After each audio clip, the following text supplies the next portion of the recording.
And Mina, we start with Adrien Rabiot. They want him to solve their midfield problems. Are you surprised by that deal?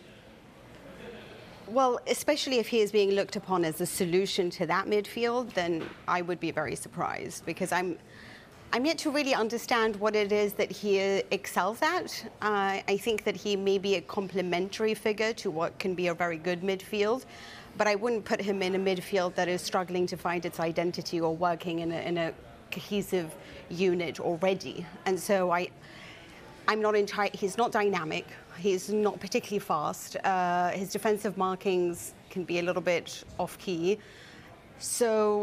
and he hasn't really excelled at Juventus, and yet he is still the pick for Didier Deschamps at France, and when it comes to Allegri, he's always been noted in the starting lineup, so we know that coaches like him, but I struggle to really understand, because I've rarely looked at him at Juventus and thought, wow, what a great player. So if he is, Nikki, to complement a midfield that's maybe already strong, I mean, where would you put him? Let's say it's a midfield three. Where do you put him? Do you put him as the deeper one? Do you put him alongside the deeper one? I don't think you put him as the more attacking one, so where does he go? It's a great question, and Mina sort of touched on it. You know, it's not like he got to Juventus yesterday. He's been there several seasons now, and it's still not clear how best to use him. It feels like Max Allegri has never worked out how best to use him, despite repeatedly using him. Yeah. And I think at Juventus, you've often seen him sort of thrust into this role where he's actually sort of sitting and being this player who spreads the play, and you know, maybe that's a better use for him than some, because he's really quite inconsistent with his short passing, so at least if you're getting him to play a long pass, that's what he's aiming for. I mean, there was a horrible game against Venezia last season where he was trying to play a 2-yard ball and sent it 15 yards, so his sort of control in the passing range is not a strength for me.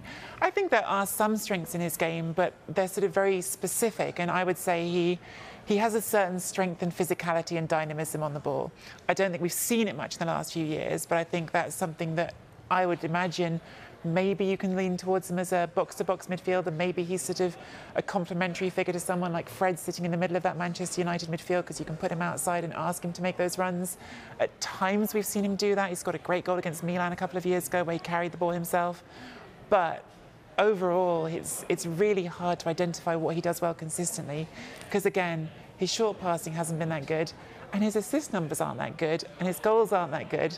So a lot of us are struggling to see exactly what it is that he does do very well. But I can tell you, Allegri sort of sees him as the backup to Pogba, so that's on the left of the three-man midfield. He's left-footed, isn't he? Yeah, so I think that that's probably, if he is going to lose Rabiot, again, no one really understands his infatuation with Rabiot, because he's always been noted on the midfield, but I would only bring Rabiot to, like I said, a very strong midfield as a complementary figure.